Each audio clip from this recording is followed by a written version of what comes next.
Good morning. Happy Friday. You guys look tired today. Don't worry, it's Friday. You young guys need stamina. Friday, you'll have the weekend off. Oh, no, you won't. That's right. Let's take a look and see where we are today. Total number of hospitalizations, down. That's the way we like to see it. Rolling average, down. That's the way we like to see it. Change in intubations, down. That's the way we like to see it. Number of new cases up. We don't like to see that, but it's only up a tick. And again, these numbers tend to bounce, but it's been a slow decline. There's no doubt about that. And you see there's been several plateaus in the decline. We are very curious to find out where that number winds up, how low the new cases go. We've done a lot of research, as you know.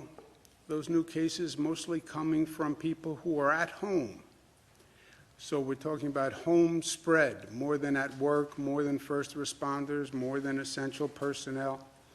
And that's the hardest place to control the spread, is when a person's literally at home, right? There are very few precautions. It's all about personal behavior. But that's where those cases are coming from. Number of deaths is down, but still painful, 132. We are right about where we were when we started this. Number of lives lost. We go right back to March 27th, and that's when we really first started this miserable journey. Good news again, if you look at New York, our curve is down. Congratulations, New Yorkers. And actually, the curve in the rest of the nation is up. So while cases are increasing across the country, the number of cases in New York are actually going down. And that's remarkable in some ways because we had more cases than anyone else, not because there's anything particular in the air in New York, but because we had people coming from Europe bringing the virus at a time when no one knew the virus had moved from China to Europe, and we had 3 million Europeans come January, February, March before we did the ban on European travel. And those flights came to the East Coast, and they landed at JFK Airport, which was one of the funnel airports, if you remember. So the problem had nothing to do with us, but we were then tasked with resolving it, and New Yorkers stepped up to the plate and have done a great job. Question now is on reopening. We're going to open half the regions in the state today, 5 regions out of 10. They are the regions that meet the numerical criteria. There's no politics to this judgment. There's no arbitrary nature to this judgment. It's all on the numbers. 7 criteria, which basically measure the infection rate, hospitalization rate, testing rate, et cetera. And that's how the decision is made. For those regions that don't qualify to open today, we're extending what's called the New York Pause Order, which is the close down of services and institutions that have been closed down. If a region hits its benchmark at any time, regardless of the pause order, then that region can open. We're opening phase 1 in those 5 regions today. Just some points on each of those industries. Residential commercial construction will open, indoor construction and outdoor.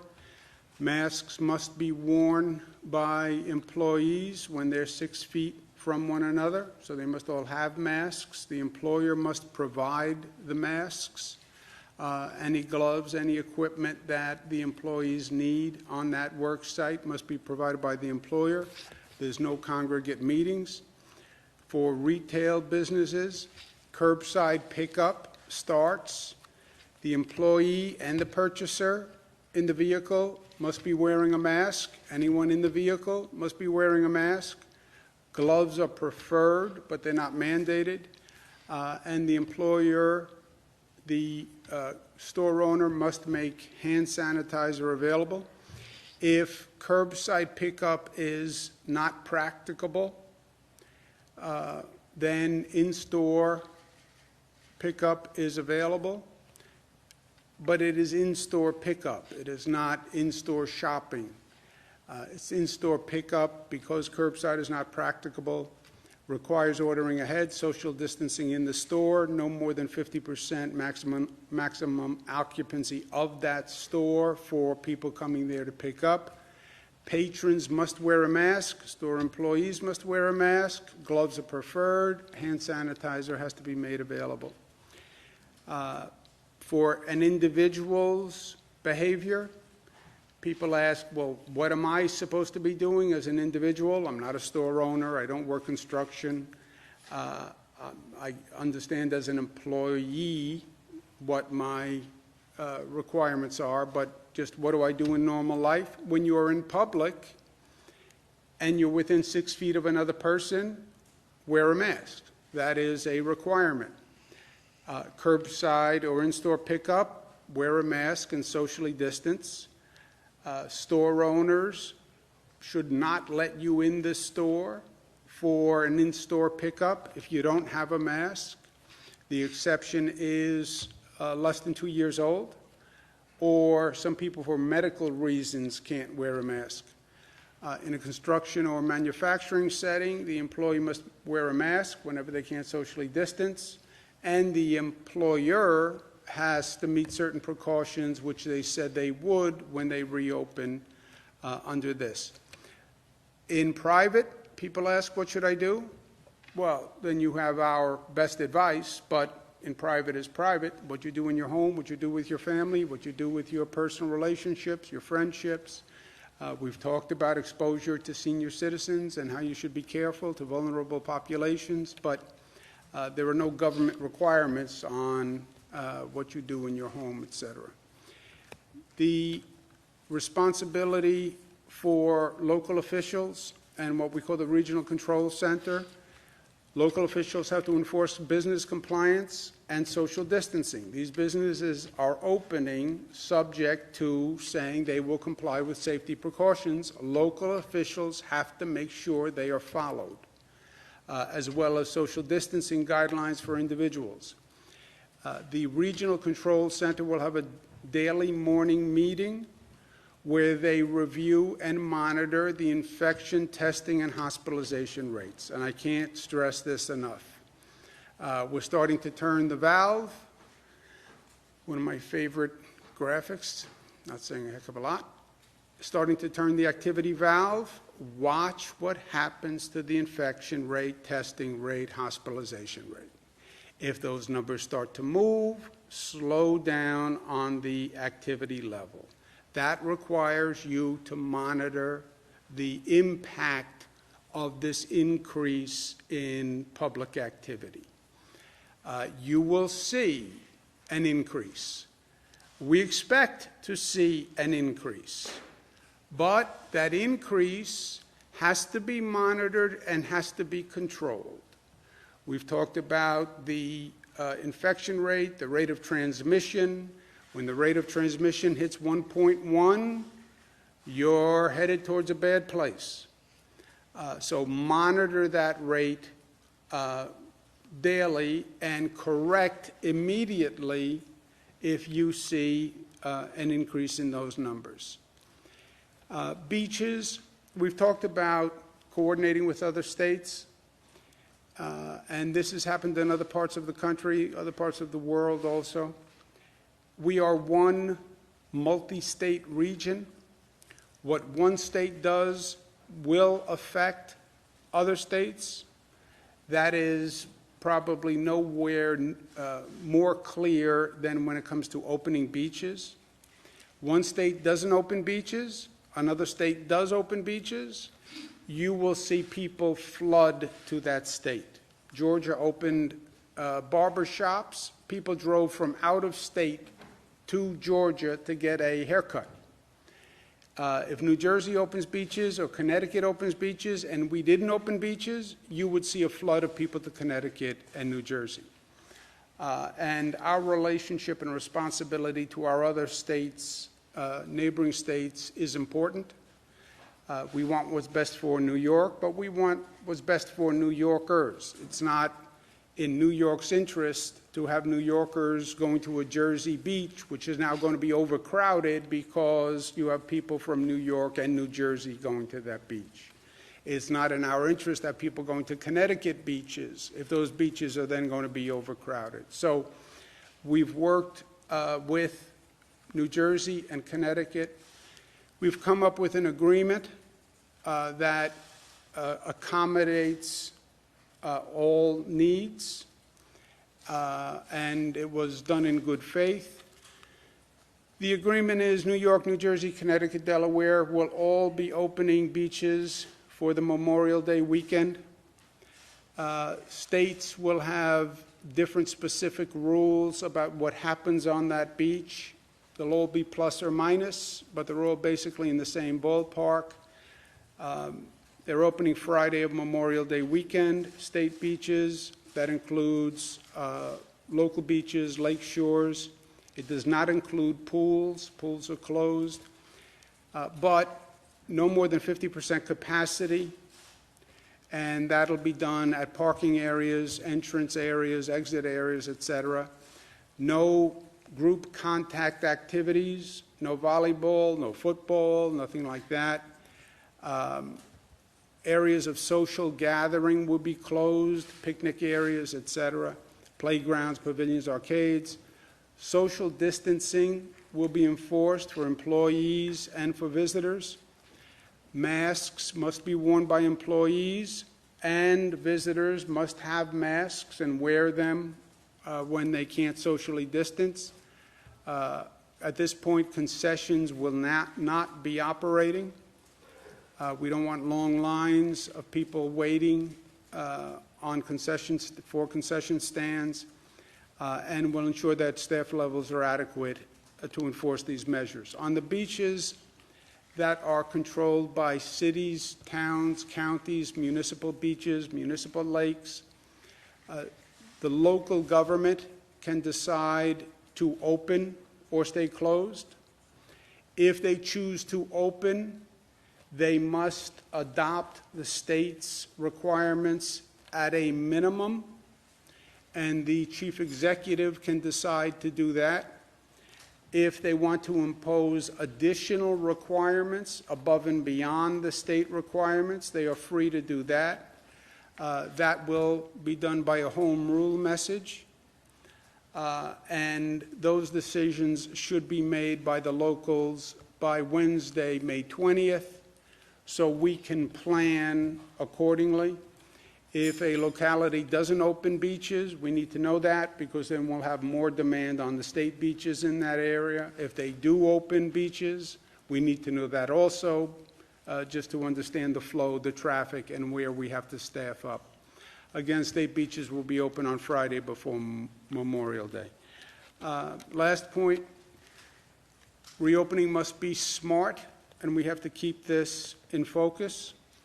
Remember, learn from the lessons that are around us. We've seen other countries open. We've seen cities open. We've seen them then close because the activity level went up too high, too fast. We see countries like Germany that are reopening, but they're seeing that infection rate go up, and they're monitoring it very closely. We expect the rate to go up, but it has to go up at a rate that we can control, right? And the risk is the activity level increases quickly, and then the virus spreads quickly. You overwhelm the health system, et cetera. So this has to be monitored very closely. A lot of it is going to fall on the local governments, and we need them to really step up here on the compliance for businesses and for individuals. The testing and tracing is one of the key monitors on that dashboard. They all meet the minimum testing and tracing requirements, but they have to do it also, and it has to be done every day, and that is a logistical, operational challenge. We're working with them to do that, but that has to be done every day.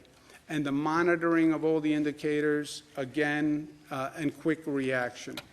These indicators will be online for everyone, not just for local governments. They're on the website. I would suggest everyone look at them for their county, their region, so they know exactly where they are every day. They're updated daily. And how this goes is up to all of us. Stone to stone across the morass, as my father used to say. You're going through a morass, and we are in a morass. There's no doubt about that. Find a stone, find firm footing, and step onto that stone. Then you find the next stone, then you find the next stone. That's what we have been doing. This reopening is the most data-driven, fact-specific, science-driven reopening that has been done, period. It's all about the numbers and the facts. That's right. Second stone is now you start to reopen, do it intelligently and do it with discipline and not with emotion. And government has to be there and government has to perform. But to be up to all of us, it means it has to be up to each of us at the same time, right? And that is very important here, that each of us understands our responsibility. And that's how this has worked from day one. Government, government, government. It's not about government. It's about what people have decided to do in this situation. How did we bend that curve? When they write the history books, they're going to write about how New York turned that curve. And that was done by New Yorkers. It was not a governmental act. No government could tell 19 million people, stay at home, don't go to work, wear a mask, socially distance. That's not government action. That's social action. Those are people who choose to do the responsible thing, I think, because we gave them the facts. But they reacted intelligently. They responded responsibly. And we have to continue that. With this virus, I just want to say on a personal level, and I want to make sure everybody understands this, the facts here have been changing, and the facts have only been getting more negative. This started that it was only going to attack vulnerable people, seniors, people with comorbidities. I was speaking to a doctor today about a young person who passed away of a stroke from COVID. No underlying conditions, nothing else. It was a stroke, no respiratory illness. Well, what happened? Well, apparently the virus can affect the heart and the liver and other organs besides the lungs, and we didn't know that. Children weren't going to be infected, except now we're studying 100 cases where children are in fact affected by the virus, and some of them very serious. And that 100 cases, I'll wager that's going to only go up, and it's going to be much more widespread than anyone thinks. So the amount of personal responsibility here to keep oneself safe, to keep one's family safe, I cannot stress highly enough. Do not underestimate this virus and do not play with this virus. I can be asymptomatic and not know that I have the virus, but I can put my hand down on this table today. You can come touch this table 3 hours from now and pick up the virus. I can walk into a store to pick up a package, not know that I have the virus. Put my hand on a stainless steel counter. You can come in the store the next day, put your hand on that counter, and pick up the virus. I don't care how diligent the store owner is and how many masks you wear. That's how powerful this virus is. Well, it's only old people. No. Tell that to the families who have an 8-year-old and 7-year-old in the hospital. Tell that to the 21-year-old girl's family, where the 21-year-old girl passed away. Everyone is vulnerable to this virus. Everyone. And government can't keep you safe. Only you can keep yourself safe. But when you keep yourself safe, and I keep myself safe, that's the way we keep all of us safe. That's the story of life, and that's the story of where we are today, and that's the story of being New York tough, which is tough, but it's smart and united and disciplined, and it's being loving and responsible for one another. Questions? We've talked a lot about nursing homes and the spread in nursing homes. It's recently been brought to our attention that there are a high number of cases in OPWDD group homes. These are group homes for the disabled across the state. OPWDD says they have almost 2,000 cases now in group homes and 324 deaths. A staff member contacted me saying that they're concerned about the policy in the group homes. First of all, the staff are telling me that they're being moved around to different homes, and we know a lot of the homes have had COVID. So they're afraid that, I guess there's a staffing shortage, and so the nurses and the staff in there are being moved around. That is one protocol that they brought to your attention. They also are concerned because they're having problems social distancing in this community, and it's a very high-risk community. What is your response? We've also heard from family that are saying they just don't feel, they are not feeling like this community of the disabled is getting attention. Yeah, I think the basic point is what we've been talking about, right? It's the same with a nursing home, it's a prison, it's any congregate facility. There's no doubt where you have a congregation of people, that is a place where the virus can transfer. Whether it's a meat processing plant with 1,000 employees, it wasn't about the meat in the meat processing plant, right? It was just 1,000 employees. We have an agriculture plant in Madison County, where it was about the density of the employees, also because you had 4 to a room, and it's the density. We started this with the hotspot in New Rochelle, Westchester. Before they even called it a hotspot, it was the first one in the country. It was one person, super spreader, new term, who was with a couple of hundred people at a gathering, and dozens got sick. So the congregate facilities of people, that's all it is. It's just wherever you have a density, a gathering of people, that is a problematic area. Nursing homes worst, but if you have a community group home and you have 6 people living in a house, that is a place where you want to watch. Now, 6 people in a house is not as bad as 1,000 people in a prison or 300 in a nursing home, but any place where you have a gathering. On the moving of staff, I don't know if that's right or wrong or normal operating procedure or not, but we can check. But I just don't know. Governor, how many tests a week will New York need to get to test all nursing home staffers and essential workers? And on the nursing home staffing questions, does New York have the current capacity to test as many nursing home staffers as you're requiring them to do? And if not, how will your administration make sure there's the capacity to get there? And when has the president fulfilled his end of the bargain when he told you that he was going to be helping with the supply chain issue for testing manufacturers? Okay, it's a lot there. Let's unpack it one at a time. I don't know the policy at OPWDD, but we'll check what the staffing policy is, and we'll check if there was a change. On the testing, we're doing more testing than any state in the United States. We're doing more testing per capita than many countries on the globe. And we're ramping up dramatically and quickly.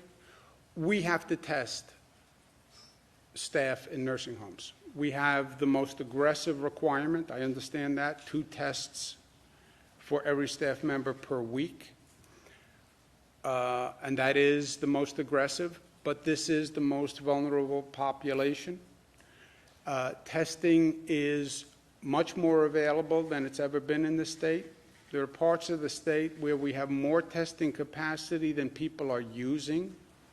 We have drive-thrus, drugstores that are performing tests who say they don't have enough clients coming in, believe it or not. We're getting more testing kits. We're sending about 120,000 out to nursing homes now. So it is something we have to do, and we will do. But we need, this is one of those situations where it's never been done before. It is very hard to do, but we have to do it, and we will do it, just like we have done all across the board. As far as what the federal government is doing, the federal government is helping the supply chain for the national manufacturers. The way this works is the end user, let's say a nursing home or a drive-in or a pharmacy, they are implementing the test. They purchase the test from a national manufacturer, and they purchase the machine from the national manufacturer. There are a number of machines, and depending on the machine you purchased, you need the test kit that works for that machine. So it starts to get complicated because you can have 6 or 7 different types of machines that you bought. Each machine has its own test kit. It's like when you buy a printer and then you have to buy the cartridge for that printer. And some of the national manufacturers can't provide test kits. They're just overwhelmed in the test kits. And the federal government is working on those supply chain issues for those national manufacturers. It's working much better than it has, but I don't think anyone would say we're there yet. So yes or no, do we have the capacity to, right now in New York, to test all nursing home staffers twice a week? Like yes, Yes. or no? Yes. Yes. And yes or no, is the federal government fulfilling its end of the bargain to help on the supply chain issue? And Ask the federal government. Governor, can you explain your... Some Wadsworth lab has been denied. Excuse me 1 second. I didn't mean to cut you off. No, that's okay. If I could just punctuate the governor's point. Since we announced last Sunday that we were going to require 2 tests a week for nursing home staff, we have worked with the commercial labs, BioReference, LabCorp, and Quest to get additional capacity, and the state has reserved 30,000 tests per day to be dedicated just to nursing home staff. So that's 210,000 tests a week that we have now secured that'll just be dedicated to going to this nursing home issue. On the Wadsworth situation, yes, we understand everyone would like to use Wadsworth. They can't. There's not the capacity for that, which is why they're going to have to go to the drive-thrus and why they're going to have to, if they can't accommodate the standard on their own, work with us to use some of the capacity that we have now reserved through the 3 commercial labs. Remember that Wadsworth is one lab. It's the state lab. There are 300 labs that operate in this state, right? Wadsworth, we're proud of. It's a state lab. But there are 300 labs. And we need all 300 labs operational to meet this volume. The only way you get the volume up this high is all those labs are at maximum capacity. No one lab could come anywhere near that. Even with all 300 labs working and doing 7 days a week, you're still not at the level you need. And then those 300 labs will say they're going to have a problem on the back end getting the supplies. That's where the federal government comes in. Governor, can you explain your rationale for reopening the beaches, considering the potential kind of public health peril there? What was the calculation for you? The calculation is I'm trying to work in conformity or accommodation with our surrounding states. They were going to open beaches. And if New York did not open beaches, you would see an influx of people to the Jersey Shore, Connecticut, etc. That would put New Yorkers then in jeopardy there, because the problem with the beach is if it's overcrowded, right? If it's 50% of occupancy, you're fine. The problem is if you overcrowd at the beach. And if other states were opening and New York wasn't, you would have millions of people from New York flooding those beaches. There would be a problem, and that wouldn't help anyone. The safeguard is this. First, we open them with safeguards, 50%, et cetera. Second, if there is a problem, and the locals do not enforce those regulations, we will close those beaches immediately. Did you feel like Governor Murphy kind of forced your hand in this by announcing yesterday that he'd open the beaches? Or did you consult with him? No. We've been talking to them about beaches for a long time. We talk to them about everything on a daily basis. But he announced ahead of you. Yeah, but we knew exactly what he was going to do. And we had been talking about it. No, he didn't force my hand. Look, as governor, he has no jurisdiction in New York. I could say we're not opening our beaches. If we don't open our beaches, people will go to New Jersey beaches. I promise you that. They'll go to Connecticut beaches. And then you have a situation where you have 4 million New Yorkers going to Jersey beaches, Connecticut beaches. What happens to those beaches? Well, who cares? They're in New Jersey and Connecticut. First of all, I care. And those are New Yorkers in those beaches. So I think this plan makes the most sense. Is there a risk that the locals won't enforce the rules? Yes. Or the beach will get overwhelmed and they can't enforce the rules? Yes, that is a risk. And we have eyes wide open. And if that happens, we will close the beach the next day. That quickly. So you're talking about Yes, yes. so it'll be day. You want to make a point? Did you want to make No, a I point? just want to say, but just to be clear, Jesse, we had the multi-state agreement in place yesterday when Governor Murphy spoke at a high level that the states had been coordinating. That wasn't something that they announced and then we came to an agreement on. We were in agreement with us and Connecticut and Delaware prior to Governor Murphy speaking about that yesterday. I think Connecticut had always said the beaches were. The Connecticut beaches actually were never closed, but Let's do someone else, yes? Local governments, well, it is up to local governments to enforce that businesses are complying with health and safety standards. Is there a way that the state's going to give some guidance to local governments on how they can, keep businesses in check? And also, there is a website that the state has that employees can submit complaints against businesses that are not complying with these health and safety standards. What's being done with this information as well? First of all, the local governments have the guidelines on the compliance. So, and the business owners have it. And any business that opens today in the regions that can open, they sign a compliance agreement. And that compliance agreement is kept on the premises. So if there's a violation, which should be enforced by the local governments, they have that business owner who agreed to operate under the following conditions, and they therefore violated that agreement, and they can be closed on that basis. To the extent we get any complaints, we forward them to the local governments. Rob, you want to add anything on that? No, that's right. The local governments have been enforcing this on essential businesses, right, since the beginning of the pause order, so they'll continue to enforce under those same guidelines. So now they have the guidelines, they'll continue to enforce those the same as they have before, and as the governor said, all of the complaints that come through the hotline will be forwarded through the regional control rooms and to the local governments so that they can enforce them. Mr. John. The Comptroller's April cash report is due today. That's the report that can trigger your ability to actually implement cuts to local governments, to school districts. We don't have any federal clarity today. That report's coming today. What are you going to do? What am I going to do about what, John? Well, are you going to implement the 20% cuts to schools and local governments? I hold to the belief, I have faith in humanity and a certain level of common sense, and I believe Washington, despite their dysfunction and politics, will ultimately provide funding for state and local governments. I do not believe, even if you put aside common sense, the survival instinct of a politician who has to run for re-election this year in this state or any state affected by COVID, which is most states, they will not come home and stand for re-election if they don't provide funding for state and local governments, because they would have created a devastating circumstance in their state.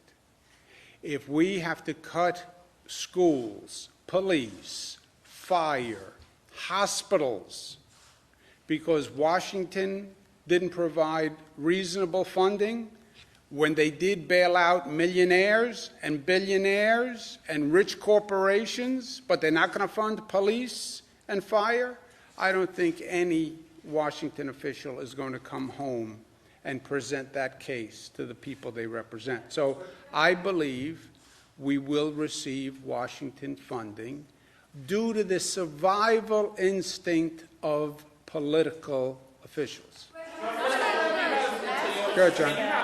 You have to make a decision on your own at some point. I mean, what's your drop-dead date for making a decision? What is the drop-dead date? So the budget that was enacted had the first benchmark was the controller's cash report that, as you mentioned, comes out today. That report confirms the estimates that the state has made, which is that we're down 14% in revenues and that we'll have a $61 billion gap over the next 4 years. Now that we have those cash numbers, we'll look at it. As the governor mentioned, Washington has been talking about a federal bill that provides money in relief. In the event that those funds don't occur, then we would have to make those reductions. But as the governor mentioned, we believe that based on the bill that the House put in, those funds will be there. In the event that they don't, our plan would be within the month of May. We would have to then put out a plan that still would be contingent upon the receipt of federal funds. In the absence of the receipt of federal funds, 90% of the state's spending is in the areas of school aid, health care, social services, right? So as the governor points out, right, we think it would be irresponsible not to provide those resources because those are the types of things that then you would have to reduce. John, I'm teasing you a little bit just because I like to tease you. But look, I'm not taking the focus off them. They have to provide, they have to do their job. Not do a press release about their job. They have to deliver federal funding to the state of New York. And I want to hold them accountable. And, you know, at one point, you have to perform or not perform. Look, when I'm in this building, I either pass a budget or not, right, with the legislature. And if the budget isn't passed on time, what all you guys say is, oh, you failed, you didn't get it done, you're a bad person, you're not going to heaven. Okay, it's binary. It's for me to say, well, I tried my best, I really tried, we all worked hard, we stayed up late at night. Who cares? You failed. This is the analog in Washington. Either the federal officials who passed the bill to take care of businesses, passed the bill to take care of millionaires, passed the bill to take care of all these other needs. Either you pass a bill to take care of state and local government, and that's police, firefighters, and schools, or you're going to be responsible for the cut. And that's the fact, and that's the truth, and that's where I'm leaving it. And then let's see if they perform tongue-in-cheek. Never underestimate a politician's instinct for self-survival. And I do not believe they're going to want to come home and defend the fact that they cut police, firefighters, teachers, nurses, and doctors after those people just were designated heroes who saved lives during the pandemic, which happens to be true, Karen. John took my question, but I have one that's maybe more important to New Yorkers, and is when is hairstylists going to be able to open? I know you said you're going to find out the answer yesterday. I mean, seriously, they have to pay for their booths, they have to pay for their buildings even, you know, month to month, and they're not getting any income. Yeah, how about the story about the hairstylist in Kingston? Did you hear that story? I did, yeah. Barber in Kingston was operating in defiance of the close order, infected, I think, over a dozen people. You know, that is a occupation of close proximity, right? You can't really socially distance and do a haircut. Maybe mine, you could do from 6 feet away. But that is, by definition, an up-close and personal occupation. But hairstyling is in phase 2. Right now, we have hairstyling in phase 2. Phase 2. Governor, this week the state court system announced that they would be reopening certain upstate courthouses, allowing judges and staff to come back. That sort of service seems to fall into the definition of professional services in phase 2. What do you make of their decision to open up on a phase 1 timeline? The court system? Yes. Look, doing justice. If you want to talk about an essential service, justice is an essential service. And for you, Dr. Zucker, what sort of advice do you give to people who are not currently infected but might become infected and will have to overcome the illness while at home? What sort of things that should they have going in, if just baseline, if they were to get infected?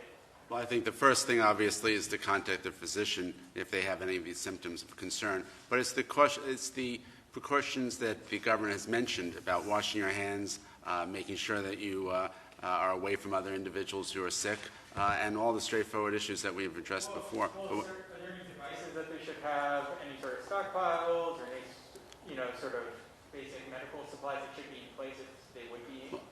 Well, I think the real issue here is each person is a little bit different. If somebody has a medical condition that their doctor recommends that they are taking certain medicines, they should be sure that they have their medicines, enough medicines on hand or supply. If there's other devices that they use, some people use spirometers or to check if they have asthma, they should have those in supply. So it really is tailored to each individual. But the overall precautions they should take are the things we've spoken about all along. Are there any plans for widespread home check-ins, though, for people who are dealing with this illness? This is where the issue of telemedicine comes into play, and we are working closely with our healthcare professionals about that, particularly in the rural areas, but even in the urban areas.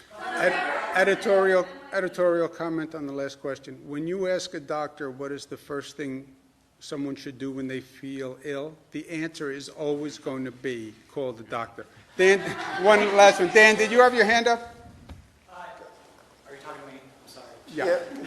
Somebody had their hand Governor, up. why aren't you social distancing? On the children's disease, the Kawasaki syndrome, can you give us any sense of where the geography of that is? Is it all concentrated in one place, or is that It statewide is the case? all across the state, but it's proportionate to population. And right now, it's 103 cases in New York. I'll tell you what I'm afraid of. It's not 103 cases in New York. It's just that we have seen it first. And it was deceptive the way it presented. Because COVID, they were all looking for respiratory illnesses. This is not a respiratory illness. This is an inflammation of the blood vessels. So it did not look or smell like a COVID case. When they went back and checked, the overwhelming number of children tested positive or had the antibodies, close to like 90%. Either were positive or had the antibodies. And I think you're going to be seeing more of this. There's stories about other illnesses that are popping up, and now they're saying this COVID virus does more damage in the body than we were aware of. But specifically with children, the reason I want this point abundantly clear, because this is not what we were told initially, and this is not what I told people initially. We were told it was primarily vulnerable people, and the good news is that children seem unaffected. And as a parent, that then gave me a false sense of security to now say, oh, we were wrong about that. You're talking about my child's health now and my child's life. I take this very seriously. And this is a big about face, right? There was also an about face. If you have the virus and you have the antibodies, you're immune and you can go back to work. Now, oh, maybe not. Maybe you're not immune. Maybe you're a little immune. Maybe we don't know. You know, these are dramatic shifts on this virus. And I don't fault anyone because it's a learning process, et cetera. But the more we learn, the worse it is. And the more we learn, it's only negative. We have not learned anything since this started that we say, oh, that was better than we thought. I have to go to work, guys. Thank you. You didn't ask your question. I